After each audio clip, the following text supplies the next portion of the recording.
দৃঢ় প্রতিজ্ঞ থাকবো এবং সিংহাসনে হিসেবে আমরা সজাগ থাকবো।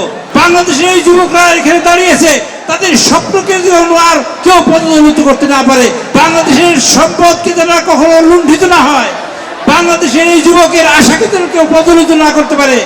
বাংলাদেশের এই যুবকরা এখানে দাঁড়িয়েছে, তাদের স্বপ্নকে যেন আর কেউ পদদলিত করতে না পারে, সেই শপথ দেবো আজকের ইনশাআল্লাহ।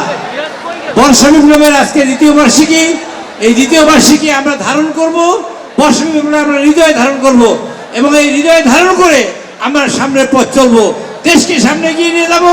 দেশের সম্পদ যাতে লুট না হয় তার জন্য আমরা দৃঢ় প্রতিজ্ঞ থাকবো এবং সিংহাসনে হিসেবে আমরা সজাগ থাকবো।